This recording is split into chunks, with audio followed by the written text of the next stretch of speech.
Let's talk about his contract. It's very reasonable.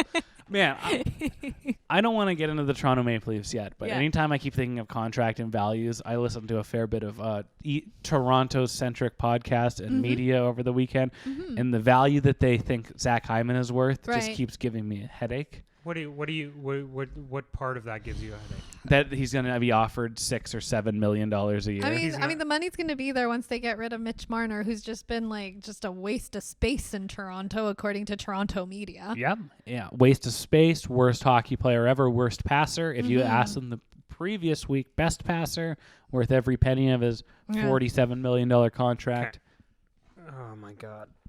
Because we jumped from like Montreal to like Tyler Toffoli to Mitch Marner to Zach Hyman. Yeah, this is how TSN works. Oh my God. East only. Jeff O'Neill, just O-Dog is being like, they suck. Okay, they suck. It's the worst team of sucks. Bunch of sucks whoever sucks. Here, actually, I'm going to cut you off and we'll go back to that.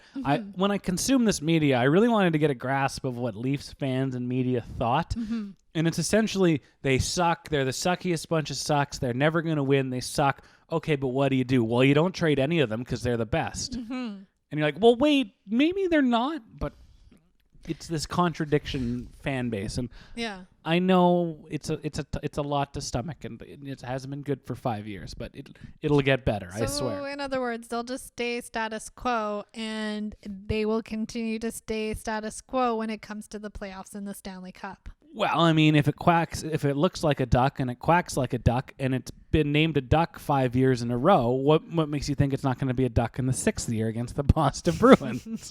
Like, that's the thing that blows my mind is like this was the year where all the stars aligned, where it's like you're not playing Boston. You're playing against, these weak ass teams that you beat in the regular season and everything. And everything else that they did, they went out and they shored up the defense, and they got a backup goalie who can actually play, and bunch of dusty old boys. And like, you think about it, they went out and gave up a first for Nick Foligno. They went out and they like the fact that they were relying on Jason Spezza. I know, Gita, I know. But this is the thing. No, I said that in that last game where I'm like, they need Jason Spezza. If the analysts are saying they need Jason Spezza to work harder, there is a big problem in Toronto. I'll do this. If the 2024 Vancouver Canucks are relying on a 39-year-old Claude Giroux to guide them to a first-round victory, guys, there's a problem. There's a problem. Everything has come true for a Rash. I would shit. You have no idea. I would go on a bender. Game 7 Stanley Cup final victory. Stop. Don't do that. And just to support 39-year-old Claude Giroux, they bring in 45-year-old Patrick Marleau. Oh, my God. So good. That'd be so insane. They're like, yeah, we're bringing Yager back. Remember when Yager, Giroux, and Hartnell were really good? Just give me a key to the building so I can skate all night. I'm 60-year-old. I have 20-year-old girlfriend. It's fun. I'm Yager. No. I'd like to see it. Dude, it was. Have you ever heard about that Jaromir Jagr story? Which one? So he was the one with the girl who took the photo of him? Yeah, we've all seen it. Post it. I don't give a shit. Yeah, post it. I don't give a shit.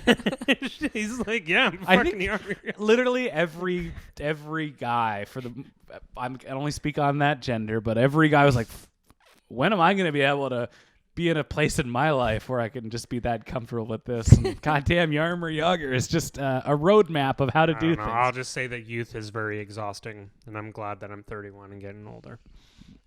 I'm just appreciating smoked Gouda, eating olives, getting to bed by 9. Fuck, I'd kill to be asleep by 9. Oh, so good. Anyway, so we're talking. You're not getting to bed by 9. No, God, I stay up till like 3 a.m. watching Crave. It's fine.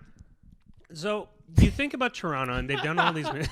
Sorry, you think about Toronto, and they've done all these moves. And like, what do you do beyond literally like trading one of the core pieces?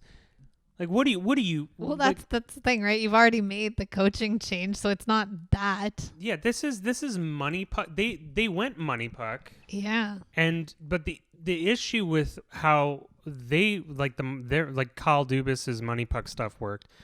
Is that how a Money Puck mentality is supposed to work? Is that you are supposed to find undervalued contracts and players to insulate your top players.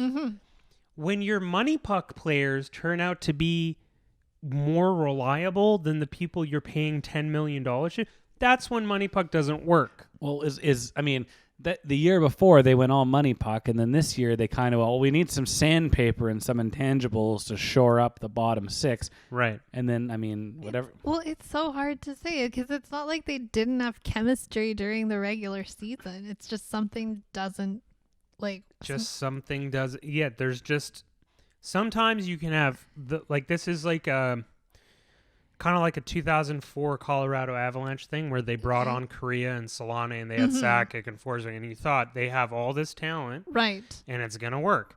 Sometimes it, for whatever reason, it just doesn't work.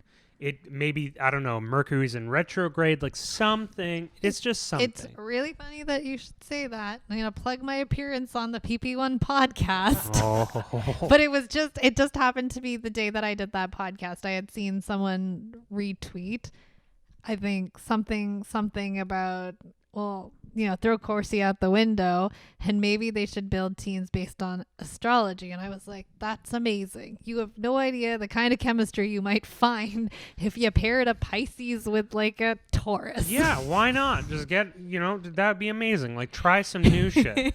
Are we going to do this feels like the territory of another podcast, but if we need to get out the the rising signs and figure out who's exactly whose Mercury is in retrograde, I guess we'll have to sit them tonight and play the backup goalie. What was the Mercury situation in August and September of last year? Because the sum of the parts was greater than the means with the Vancouver Canucks, and it seemed like it was every rising sign seemed to just really gel really well together. I'm just saying, I would shit myself if someone actually did that and figured out the entire reason why Toronto keeps losing is because they're like astrology and their energy is fucked. Well, yeah, maybe you don't need like a conditioning coach. Why don't you just bring in a psychic? Yeah. It's Maple Leaf Sports and Entertainment. They got the money. Like a tarot card reader or someone. What do they charge by the hour? $20, $30?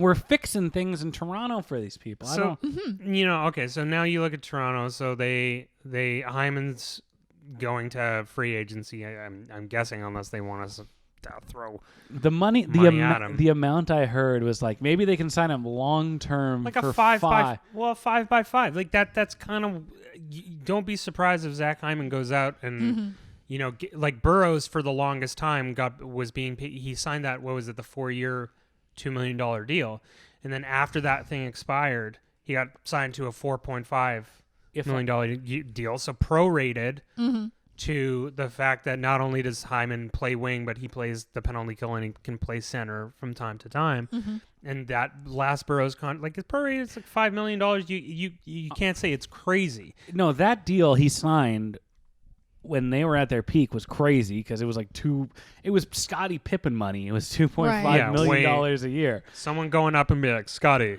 do not sign that contract. What are you doing? I'm rewatching The Last Dance. Is it just as good? It's even better because I'm not Wikipediaing every guy because I didn't follow basketball growing up, so I'm like, I hope he's got a ring. Oh, good, he's got a ring. You are my Scott Burrell. Yeah, sure. You are Scott Burrell. You're just a nice, beautiful, positive guy. Oh, that's the guy that Jordan bullied. Yeah.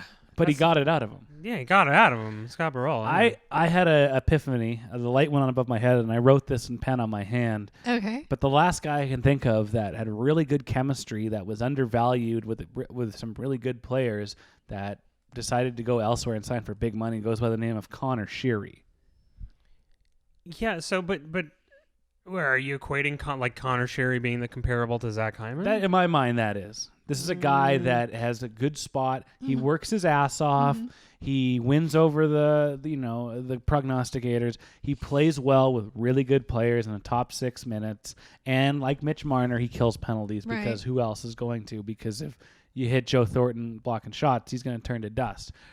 He went to Buffalo. He signed big money, and, Yeah. and he went back to Pittsburgh with his tail between his legs. Well, that's what I feel like. You're worth something in Toronto. You're not probably going to be worth as much in like Carolina.